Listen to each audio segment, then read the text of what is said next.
วัสดีครัสวัสดีครับสวัสดีคบรัยินดีต้อบนรับทุกท่านเข้าสู่ช anel แฟนบอย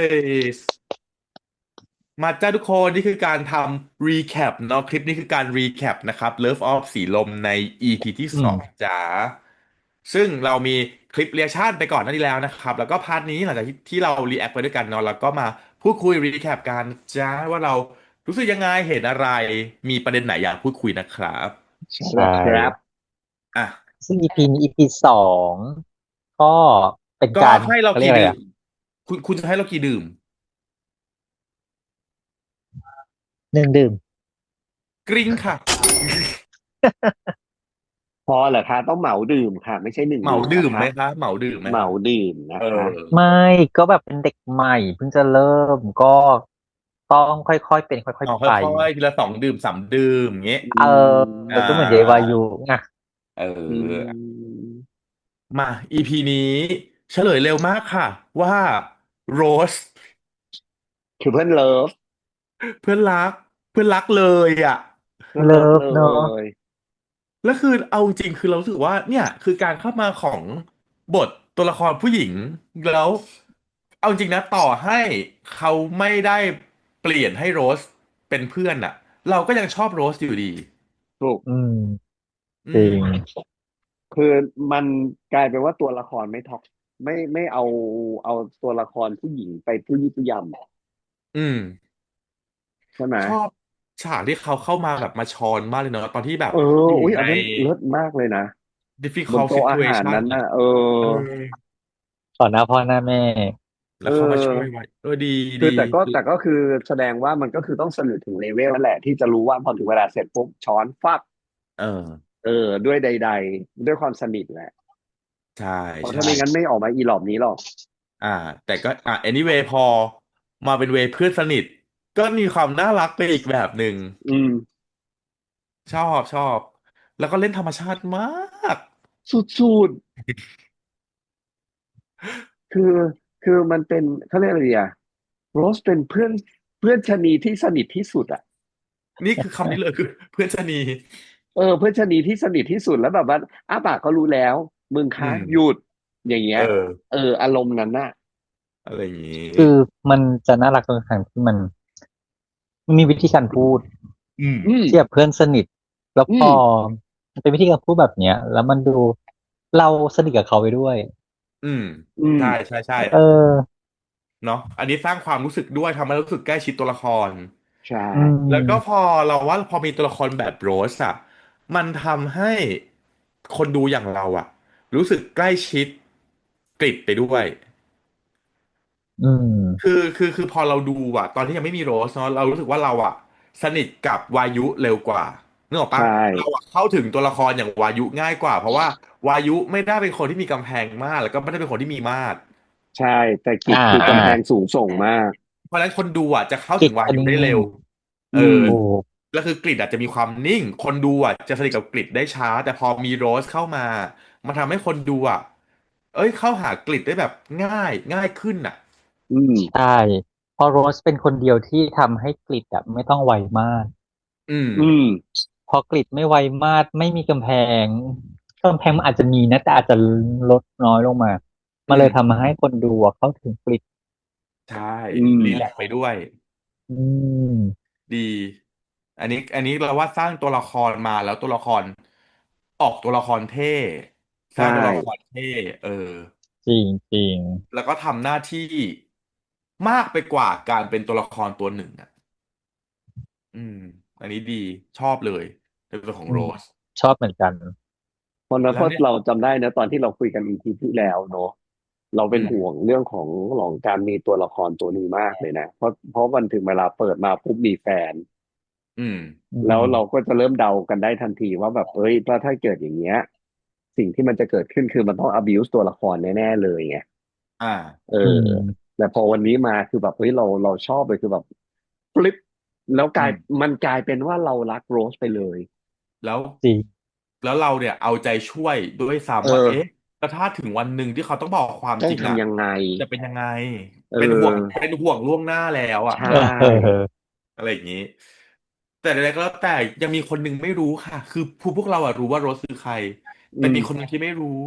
จะมีคน ยายเยาวาจะยุ ยายเจ้าแผ่นกลางยายอยากได้ยังไงก็ต้องได้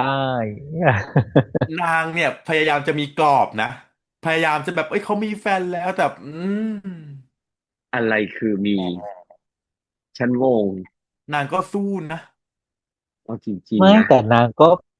มีเขาเรียกอะไรอ่ะมีอะไรให้ไปสู้ไงเออนึกออกไหมแล้วชคืออบมากตอนที่ไปกินข้าวด้วยกันน่ะอืมอินเพรสชั่นเฮ้ยเจ๋งมากเลยนะดีดีนี่ดีคือเราว่ามันขนาดเราเป็นเสน่ห์มองอยู่ข้างนอกเรายังแบบโหคนนี้เจ๋งว่ะเอาจริงๆนะคือเราว่าน้องเล่นธรรมชาติมากเป็นธรรมชาติของคนที่ดูแลคนอื่นเป็นประจำอ่ะ อืมจริงแล้ว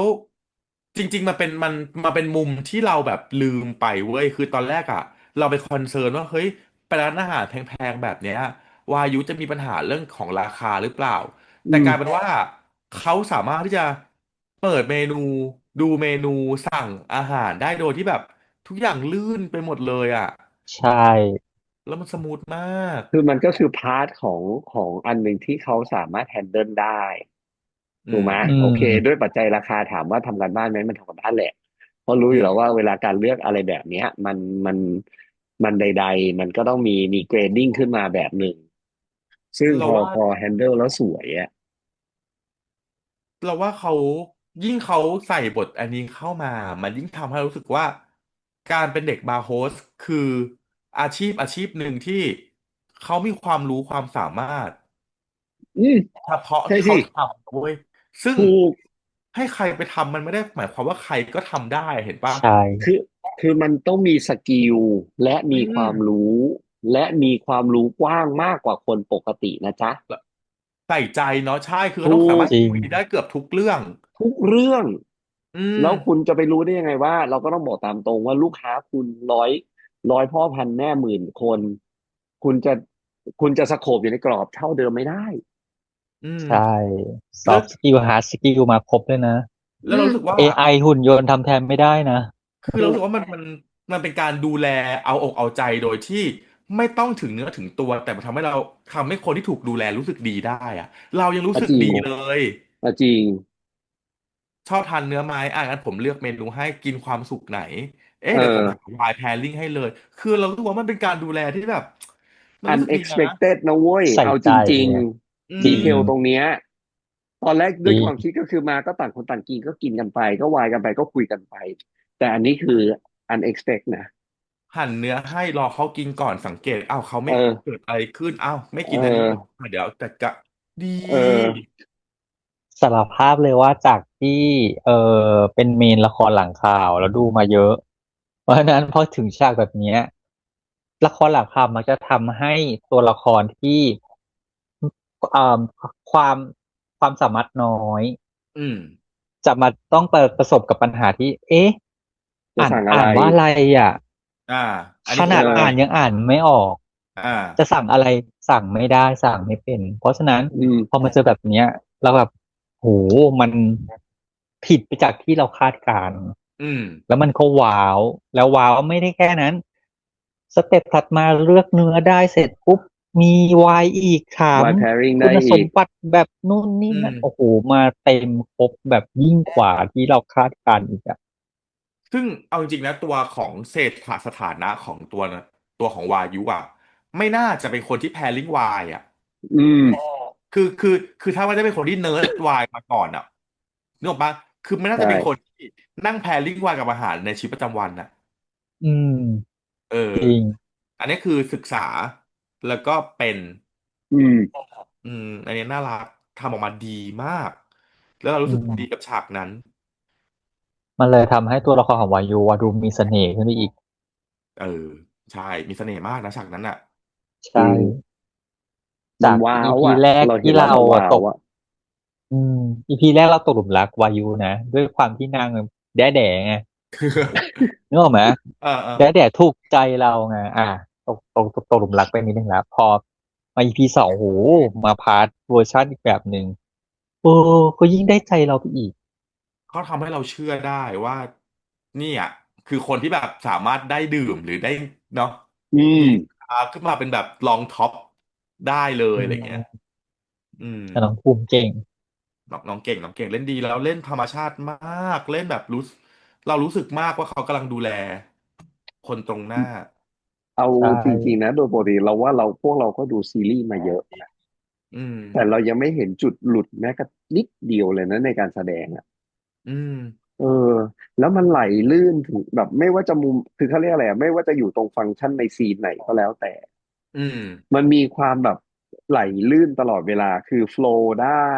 วิธีการแสดงได้วิธีการเพอร์ฟอร์มก็ได้วิธีการเล่นให้น่ารักก็ได้จะเล่นให้หล่อก็ได้ก็มันครบไปหมดเลยอ่ะคืออืมเนี่ยต้องชมว่าน้องเก่งมากนะเพราะว่าซีรีส์ประมาณชั่วโมงหนึ่งเนาะเอแล้วอน้องอ่ะมีความเป็น leading role คือกล้องตามน้อง อืมโดยส่วนใหญ่เห็นปะคือมุมต่างๆคือกล้องจะตามวายุเยอะอ่าใช่เขาเป็นแล้วตัวดำเนินเรื่องไงใช่แล้วคือนางสามารถโฮ1 ชั่วโมงให้คนอยู่กับนางได้ในทุกมิติที่นางเป็นอ่ะ yes มิติอกหักมิติตลกมิติอะไรของนางคือนางไปถึงหมดเลยอ่ะนางแตะอืไม่ได้แตะมดินางไปได้หมดจริงๆอ่ะไม่ใช่แค่แตะอะนาแล้วลากงลงไปถึงไปด้วยจ้ะหมดเลยคนที่ดูก็มีอารมณ์ร่วมตามไปด้วยจ้ะใช่อย่างนางอกอย่างหักก็เอ็นดูนึกออกปะอย่างตอนนี้ไงตอนที่เอ่อเมสเสจเข้าอยู่ในห้องน้ำแล้วล้มโครอืมมแล้วอยู่อย่างนั้นแหละคือแบบหนูลูกขอยีหัวเถอะได้ไหมลูกมันแบบเออมันหมั่นคือแบบหมั่นเคี้อืยวมมันอืมเที่ยวเนอะเออแต่นึกออกเลยนะแต่ว่าเราคิดดูว่าถ้าเป็นอ่ะง่ายๆศิลปินที่เราชอบมือลั่นฝนบนฟอลเราอย่างเงี้ยพอโอ้อุดปากกรีดค่ะอย่างนี้เลยป่ะ เห็นไหมล่ะแน่นอนเอออยู่ในที่ที่กรีดไม่ได้ เก็อุดออปากไว้แล้วกันไอ้เอนั่นแหละอเห็นไหมดีชอบมันไม่วันนี้ได้แค่นี้แก๊งอ่ะฮะของเพื่อนนางก็เลิศเออืมอดีทุกตัวเลยอ่ะเพื่อนเนาะชื่ออะไรนะไม้เหรอไทยเออไทยนะไม้ไทยไทยเห็นไหมไทยก็เล่นดีอ่อืม แล้วไทยอ่ะบุคลิกภาพดีนะถ้าลองสังเกตดูอ่ะอืมเส้นล่างนางจะสวยอืมอืคือมคือเป็นเพื่อนเสร็จแล้วไม่จมไม่แต่เราหายส่วนตัวเราว่าทั้ง 6 คนน่ะที่ขึ้นเวทีวันเนี้ยเส้นล่างอืมสวยทุกคนใช่ใช่อืมเลือกมาแบบแคสมาแบบเส้นล่างดีทุกคนเลยอะดูแบบพี่เฟบยก็เลิศนนั้นคือบนนั้นคือคือที่ของเขาจริงๆอะเราใช่รู้สึกได้เวลาเพอร์ฟอร์มแล้วมันเป็นที่ของเขามันดูไม่เคอะเขินเนาะคือบางทีเราคือแสดงอ่ะมันจะดูออกว่าแสดงอืมแต่อันเนี้ยมันดูแล้วคือโปรที่เขาทำกันน่ะเอคือมันไม่มีอความรู้สึกว่าให้รู้ว่าแบบแต่อืม มันคือใส่เต็มเข้าไปเลยอ่ะคืออืมเรารู้สึกว่าวิธีแสดงของน้องๆคือ intention ของเขาไม่ได้แสดงเพื่อจะเอาเซ็กซี่แต่เซ็กซี่เพื่อจะเอาดิ้งหรือจะเอาจะหรือถูกปะคือคือเพอร์ฟอร์มจริงคือมันข้ามไปอีกสเต็ปหนึ่งอ่ะคือถ้าเป็นนักๆแสดงที่ไม่ได้เข้าใจอ่ะก็คืออ๋อฉากเนี้ยกูมาเอาเซ็กซี่แต่อืมอันเนี้ยคือกูเล่นเซ็กซี่เพราะเพอร์โพเพื่อจะเอาดิ้งสคือกูจะเอาดิ้งอืมมันก็เลยออกมาแล้วทำให้เรารู้สึกว่านี่แหละที่ถูกต้อง ใช่อืมดีเลยนั่นแหละอ่ะดีเลยจริงชอบตัวละครสมทบเล่นดีทุกตัวเลยนะ ๆเล่นอืม ดีทุกคนดีหมดขนาดน้องน้องเด็กที่ขายของอยู่หน้าบาร์ยัเองเล่นดีเลยอเออใช่เซอร์ไพรส์นะแล้วเล่นไหลลื่นด้วยนะเอาจริงๆคืออืทุกคนในนี้มที่เล่นมายังไม่เห็นมีใครเล่นแล้วแบบมีความแต่มันเอเล่นแบบอไม่ทำให้เราขัดอ่ะเลยอ่ะเอาเออง่ายเล่นเราเชื่ออืว่ามว่าชีวิตณ environment นั้นเป็นแบบนั้นจอืมริงๆคือถามว่าส่วนตัวเคยไปแถวนั้นไหมไม่เคยไม่เคยเลยนะแต่ว่าพอเราดูซีรีส์เนี้ยเรารู้สึกว่าอ๋อมันเป็นแบบนี้เหรอเราเชื่อเราอืมเชื่อในภาพแบบนี้อะเราว่าอืมๆใช่มันดูเป็นที่ที่มีชีวิตแบบนี้เกิดขึ้นจริงอ่ะ อืมในณมุมใดมุมหนึ่งของกรุงเทพมหานครอะไรเงี้ยอืมอืมคือต่อมันก็ให้เป็นเรื่องดูน่ากลัวไปเลยเนาะต่อให้เป็นเรื่องสมมุติแต่เราก็เชื่อว่า มันมีเรื่องราวแบบนี้เกิดขึ้นนะมูลนิธิห based นึ่ง on true story เชื่อเธอมีแหละอืมีมแหอืละ มคือ ทำให้เราดูแล้วก็รู้ว่ามันก็มีมุมอันตรายแบบอย่างนี้เหมือนกันเนาะมองแบบไม่โลกสวยคือถ้ามองแบบไอเดียก็แบบเด็กมาขายบุหรี่หรออะไรเงี้ยแต่ว่าก็เชื่อว่าน่าจะมี ในฐานะคนเที่ยวแฟกค่ะ หรอมีอย่างนี้ทั้งหมดแหละมีอย่าอืงมทั้งหมดมันแต่เลือกไม่ได้เพียงแต่โอเคไงในระยะเวลาที่เที่ยวณตอนนั้นมันไม่ได้มันอันเนี้ยมันมีความกิมมิกเล็กๆเพราะเนื่องจากว่าณวันเนี้ยแผงอย่างเงี้ยมันไม่ได้ขายแบบนี้โดยร้อยแล้วอืแต่มันขายมอย่างเก่งก็คือขายแบบเขาเรียกอะไรคนเที่ยวต้องการอยู่ไม่กี่อย่างไฟแช็กบุหรี่ลูกอมอ่อืมาที่มันนี้ตรงนั้นแล้วถ้ามันเสิร์ฟตรงนั้นก็ไม่ต้องเดินไปเซเว่น อ่าอันอะไรนี้เก็ตอย่างเงี้ยมันถึงจะเป็นควิกมันนี่ที่จะทำได้เร็วอย่างอือื่นนะไออุปมกรณ์อย่างอื่นบางทีอาจจะมีผ้ามีอะไรบ้างอันเนี้ยไปได้ก็คือบุหรี่อืแบ่งซอมงก็คือคนอะไรอย่างเงี้ยต้องเพราะบางคนการที่จะคือแบบว่าอยากได้แค่นี้อยากมวนิดหน่อยนเดียวอะไรอย่างเงี้ยอะไรอย่างงี้ฝรั่งเอาอะไรอย่างเงี้ยเพราะบางคนอืมคือแค่สูบเพราะอยากไม่ได้แต่ไม่ได้อยากทั้งห่ออยากทั้งซออืมงอะไรอย่างเงี้ยอืมว่าโอเคก็เข้าใจได้ทีนี้มีอยู่ฉากหนึ่งวันนี้ที่เรารู้สึกว่าเราเห็นเลเยอร์บางอย่างในตัวของกริดก็คืออืมอืฉากมข้าว อืมเฮ้ยงานเนี้ยพ่อใช้ชื่อเสียง connection คอนเน็กชันของเขามันเลยทำให้รู้สึกว่ามันมีความกดทับบางอย่างในตัวละครตัวนี้อยู่อืมโดนเขาเรียกอะไรดีอะในความพยายามผลักดันนั้นผลักดันแบบไฮรักีอ่ะ ข้างล่างก็คือดันนะแล้วก็กดเอไว้อีกทีอคือก็ให้รู้ว่าที่มึงมีทุกอย่างได้วันนี้เพราะกูอะจบอืมเรารู้สึกว่าเนี่ยกริดก็อาจจะต้องคิดว่าเอ้ยต่อให้ทำดีแค่ไหนหรือประสบความสำเร็จแค่ไหนมันเพราะเราจริงๆหรือเปล่าวะคือถ้ามันเป็นคนที่มีไฟแล้วก็เป็นน้ำใหม่อ่ะอืมจะแอนตี้กับเราซิสเต็มแบบนี้ไงมันอืมไม่ได้เป็นเพอร์ฟอร์แมอืมนซ์ที่ได้มาจริงๆกับตัวเองไงอืมแต่มันเป็นเพอร์ฟอร์แมนซ์ที่ได้จากอันนี้เขาฝากมาถ้าเกิดทำออกมาได้ดีเห็นไหมล่ะถ้าเกิดสมมุติทำออกมาได้ดีก็นี่ไงก็แอสไซน์มาแล้วมอบหมายอืมเพื่อให้โชว์เคสอะไรอย่างเงี้ยมันก็จะไม่เท่ากับเขาเรียกอะไรไม่เท่ากับเคสที่เหมือนกับเต็มทำด้วยตัวเองโดยร้อยอ่ะแล้วก็พลิกอืม มาด้วยตัวเองโดยร้อยอ่ะคือเรื่องราวแบบนี้มันก็ต้องยอมรับแหละว่ามันมีแหละแล้วก็มันก็คือ privilege อย่างหนึ่งเรื่องของ connection เนาะอืมซึ่งอืมมันก็สำหรับบางคนมันก็รู้สึกว่าก็ดีจังมันได้อะไรบางอย่างที่มันได้มาเป็นต้นทุนที่ไม่ได้ยากนะอื่นไม่ได้ยากเท่าที่คนอื่นทำมัอืมนก็ดีนะแต่สำหรับบางคนมันก็เป็นไปได้แหละที่จะรู้สึกว่าแบบอืมก็ไม่ใช่ฝีคือมือเต็มร้อยอย่างเงี้ยเราต้องบอกว่าภาพเนี้ยมันเห็นค่อนข้างชัดคือโดยส่วนใหญ่แล้วเคอืมสแบบเนี้ยมันจะเป็นปัญหาของลูกในพลอืมคือมีทุกอย่างพร้อมแล้วอยากพิสูจน์ตัวเองนึกว่ามันจะต้องเป็นเพอร์ฟอร์แมนที่ทำมาเองกับมือเพราะหนึ่อืมงคือไม่อยู่ใต้ปีกอืแล้วมยืนอืด้วยความภาคมภูมิใจ อืมถูกไหมถ้าเป็นเคสอื่นๆมาแล้วกว่าจะไต่โตขึ้นมามันไม่เร็วเท่านี้อืม แล้วมันไม่ได้อยู่ในสายตาของผู้บังคับบัญชาเท่านี้ไม่อยู่ในแสงเท่านี้อืมอ่าถูกไหมเพราะฉะนั้นไอ้เหล่าเนี้ยเราถึงบอกว่าเราเห็นภาพของความเป็นจริงของสังคมว่าณวันเนี้ยส่วนหนึ่งก็ต้องบอกว่าเส้นสายและคอนเน c t ชันและการรับตำแหน่งเป็นเรื่องที่มันเป็นการส่งต่อกันมาอืมในทุกๆเขาเรียกอะไรเดียในทุกๆของอาชีพ อืมอืมไม่ว่าจะเป็นทางการเมืองทางราชการหรือทางใดๆก็แล้วแต่มันอืมอืมจะเป็นการปูทางและพูดรอส่งไม้ต่ออืมค่อนข้างช้าไปเพราะฉะนั้นซึ่งเนี่ย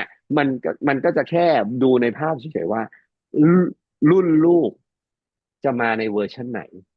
อืมอืมถ้าเอาไหนก็จะออกมาเวอร์ชันหนึ่งถ้าไม่คิดอะไรก็จะมาอีกเวอร์ชันหนึ่งซึ่งเราว่าพอมีฉากนี้เข้ามามันยิ่งทำให้ตัวละครสองตัวพระนายเนี่ยอืมมันมันเสริมกันมากเลยอะคือคนที่คือคนอย่างกฤษที่รู้สึกว่าตัวเองยังแบบยังไม่ยังไม่เติมเต็มตัวเองไม่ได้อะ อืมอืมแล้วมีอีกตัวละครหนึ่งที่เข้ามาแบบมาชอบเขาโดยที่เขาไม่ได้แบบ ไม่ได้สนใจสภาพแวดล้อมของเอเขาเลยว่าเขาอจะเป็นอะไรอ่ะไม่สนก็คือแค่ใจว่าเขาจะชอบอ่ะเป็นใครลูกใครลูกเต้าเหล่าใครมีหน้าเอมีตาไหมอเปล่าสักหน่อยอะไรเงี้ยอืมชอบเขาที่เป็นเขาอ่ะคุณตำรวจคนอืมหนึ่งอ่ะอืมเออซึ่งเราว่ามันน่ารักนะแล้วมันจะเรียนความรู้สึกที่เขาเรียกอะไรเดี๋ยวมันจะความรู้สึกที่มันจะใหญ่มากสำหรับกรีนอืใช่มเพราะโดยส่วนใหญ่แล้วมันจะต้องมีใดๆเพื่อใดอ่าคนๆแต่อัส่วนใหญ่อาจจะมานเนี้ยมันชอบเขาเพราะนู่นเพราะในี่ดเพราะมีๆเอผลประโยอชน์มีเกี่ยเอวกับพ่อไหมอแต่อันเนี้ยคือชอบมุ่งอ่ะเพียวก็ชอบอ่ะเออ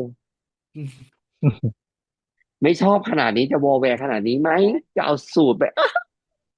ไว้ แล้วกระเช้าข้าว เอามายกเวท cover ด้วยค่ะได้เอามายกเวทด้วยค่ะ เกลียดท่านี้มาก ตัวเล็กตัวน้อยงงจริงแล้วนางไม่ได้ตัวเล็กด้วยนะเอาจริง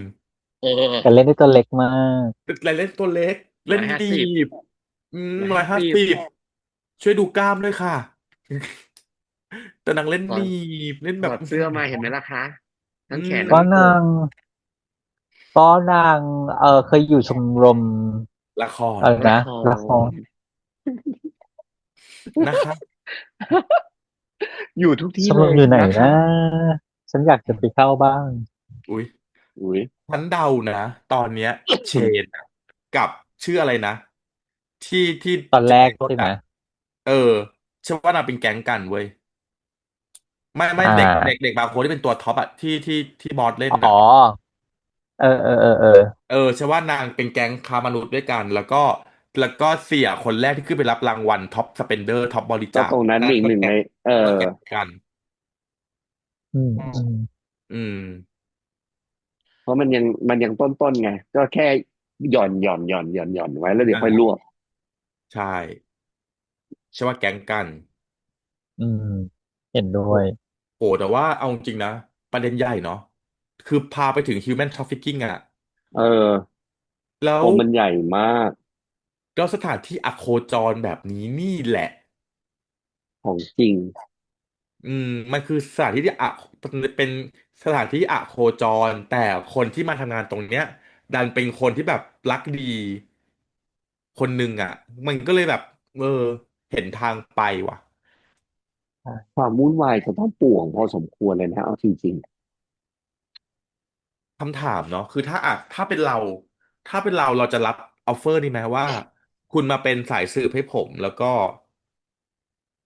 ผมจะดูแลเรื่องของที่บ้านๆคือมันเทมที่บ้านทุติ้งกอย่างนะมันเทมติ้งนะด้วยส่วนตัวเพราะว่า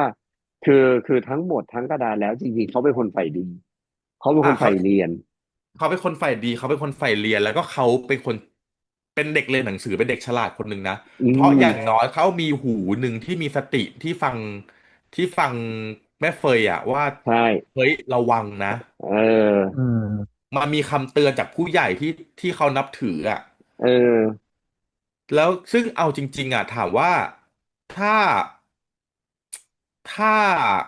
คุณตำรวจเข้ามาแนวแบบโรแมนต์เพื่อที่จะหลอกใช้อ่ะมันทำได้ไหมมันก็เป็นได้นะเว้ย เออ คือตอนเนี้ยเรายังคือเรารู้แล้วแหละโอเคมันเป็น job offer อืมแล้วก็ดูไม่ได้มีความโรแมนต์สักเท่าไหร่โดยอืที่จากมการแสดงเฉยอืมๆซึ่งใช่สิ่งที่กลัวมากคือเบื้องลึกเบื้องหลังสมมติว่าเดินไปสักพักแล้วมันเป็นภาพแฟลชหมุนกลับอีกข้างหนึ่งอะโคตรกลัวเลยนะกลัวแล้วนั่งกรี๊ดอะเข้าใจว่าลมณ์ปะเหมือนกับแบบณวันนั้นที่แบบทำแบบนี้แล้วมีคนกรี๊ดอยู่ข้างในใจตอนที่แบบว่ากอดแรกอืมที่หลบอยู่ตรงนั้นอะไรอย่างเงี้ยกูจะกรี๊ดเอาซะก่อืมอนนะอืมเดี๋ยวนะสมมติถ้าเป็นเราเหรอจะรับออฟเฟอร์ไหมเหรออืม รู้แล้วสิ่งที่เรารู้คือเขามีแฟนนะความอืเข้าใจอืเรามคือเขามีแฟนเป็นผู้หญิงคนหนึ่งอยู่นะอืมแล้วเขาก็เข้ามาแล้วเขาเข้ามาวอลแวร์เราจนเราแบบแอบคิดว่าเขามีใจให้เราเห็นป่ะเพราะว่าน้อเขางมันคิดว่าจะมีใจหรือเปล่าพี่มีใจนะอืมเพราะพี่เขาดูเข้ามาวอลแวร์แต่ว่าสุอืมดท้ายแล้วพี่เขาก็เอาออฟเฟอร์ที่อันตรายมาเสนอซึ่งอืมันดูมเข้าทางการหลอกใช้มากเลยนะเอาจใช่ริงๆอ่ะ คือถ้าคิดถ้าเป็นฉันโดยเบสความรู้ที่ละความแบบถ้าเราเป็นตัวละครแล้วเรารู้มาเท่าเนี้ยเห็นมาเท่าตัวละครเห็นอะเสี่ยงสูง มันเสี่ยงถูกหลอกใช้อยู่นะแบบเนี้ยถูกเพราะว่าถ้าเป็นตำรวจเนี้ยเรารู้ได้เลยว่าไอ้เนี่ยวอลแวร์ใช้ได้เลยอืมถ้าเป็นฉันอาจจะไม่รับฉันก็ไม่รับฉันกลัวฉันกลัวแค่คือกลัวจะเดินเข้าด้วยไปตรงนั้นน่ะฉันก็กลัวแล้วอะคือกลัวด้วยแล้วมันดูแบบดูดูไวตำรวจคนนี้ดูเข้ามาหาเราไวแปอืลกมๆแล้วก็เข้ามาถึงก็แบบยื่นออฟเฟอร์นี้หลอกใช้หรือเปล่าวะอะไรเพราะเงี้ยว่าอันเนี้ยมันเป็นฟิลเตอร์เราในอายุเท่านี้ไงอืมเอาฟิลเตอร์อายุเท่านั้นแล้วใส่สิเนาะฟิลเตอร์ปี 3เนาะเออนั่นคือสำหรับฉันนะฉันยังไม่นึกถึงเราว่าเอ้ยผู้ชายคนนี้ฉันแบบแอบชอบเขาแล้วเขามาออฟเฟอร์นี่นั่นที่ฉันไม่รับเพราะว่าฉันกลัวก่อนเลยอันดับแรก คิดมันทราฟิกิ้งเออมันก็เลยแบบไม่เอาแต่ว่าถ้าสมมติว่าแบบถ้าเอาเรื่องที่เป็นผู้ชายที่แอบชอบมาชวนไปค่ะไม่เผลอต้องถามไม่ต้องคิดเยอาจอะค่ะอาจจะมีเผลอนะเผลอรับเหมือนกันเพราะว่าในใจเราจะแอบคิดแต่ว่าผู้ชายเขาต้องปกป้องเราด้วยสิอืเขาคงไม่มปล่อยให้เราไปอันตรายคนเดียวหรอกอืมนึกออกไหมอันนี้อือ่ามโลกสวยอันคือสาวน้อยอายุ21เนี่ยอย่างเจ๊จุกไงอืมถูกไหมใช่ถ้าเราโอเคโอเคในวัยเลขเนี้ยเออก็คงจะมีฟิลเตอร์ในการกรองอีกแบบหนึ่งแหละใช่คือสิ่งที่กำลังจะบอกคือถามว่าถ้าณตรงนั้นถ้าเราฟิลเตอร์อายุเท่านั้นเนี่ยไปก็เขาคงไปนะเขาหไป ล่อแล้วเขาดูมีเพราะว่าใจให้ฉันเขาชอบฉันเพราะว่าเราอ่ะใช่ความระมัดระวังระแวดระวังของเราอ่ะณเวลานั้นนะยังไม่เท่าเขาเลยนะแล้วเขาเรายังมีก็ไม่ได้เสียงในหัวอืมอ่าสองข้าแล้วงอยู่เลยนะความเป็นเจ้าถิ่นด้วย เพราะฉะนั้นคล่องเออแคล่วแล้วรู้อ่าทิศทางดี เพราะฉะนั้นคิดว่าเอาตัวรอดได้เราไม่ได้เห็นว่าค้ามนุษย์มันน่ากลัวขนาดไหนเยังไม่รับออรู้ขนาดเนั้นอออืมแค่รู้ว่าหายหรืออะไรก็แล้วแต่ก็คงไม่อะไรมากก็แค่เป็นคนชี้เป้าอะไรอย่างเงี้ยอืมแต่ความเสี่ยงมันจะเสี่ยงอย่างที่เรารู้เพราะเราอายุอีกถึงจุดหนึ่งเรารู้ข้อมูลมันเยอะกว่านั้นเพราะฉะนั้นมันจะมีอืมแบบกำแพงแต่ละชั้นสำหรับพวกเราอีกไงใช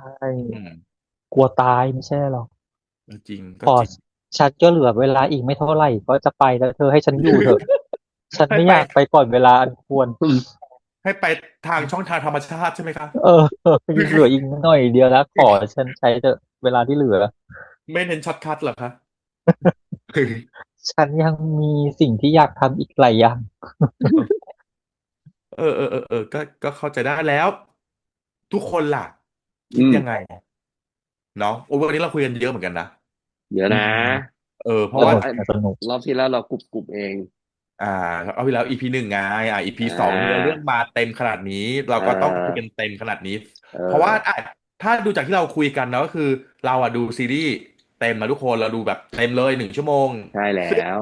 ในพาร์ทของรีแอคชั่นที่ทุกคนได้ดูไปคลิปที่แล้วก็จะเป็นการตัดมาออกอากาศได้ทาง YouTube ของเราเนี่ยเพียงแค่หกสิบเปอหกสิบร์เซ็นต์ตามเปอร์เซ็นต์กติกาเนาะของทางเจ้าของลิขสิทธิ์นะครับใช่ใช่จ้าแล้วครับโอเคแล้วใครมีประเด็นอะไรอยากใครที่อยากเล่าอยากแบบเฮ้ยขยายประเด็นไหนพิมพ์พูดคุยกับเราไว้แล้วก็ใช่สามารถติดตามพวกเราช anel Fanboy นะครับได้ทุกช่องทางนะทุกคนพูดคุยกันได้นะถูกจ้าจ๊ะโอใช่เคแล้วครับเอาเป็นว่าวันนี้ประมาณนี้เนาะได้จ้าโอเคครับพวกเรา3 คนนะครับก็ต้องขอตัวลาไปก่อนแล้วเจอกันกับ EP หน้านะครับวันนี้ไปแล้วครับสวัสดีครัสวัสดีบสครัวัสดีคบรับบายบาย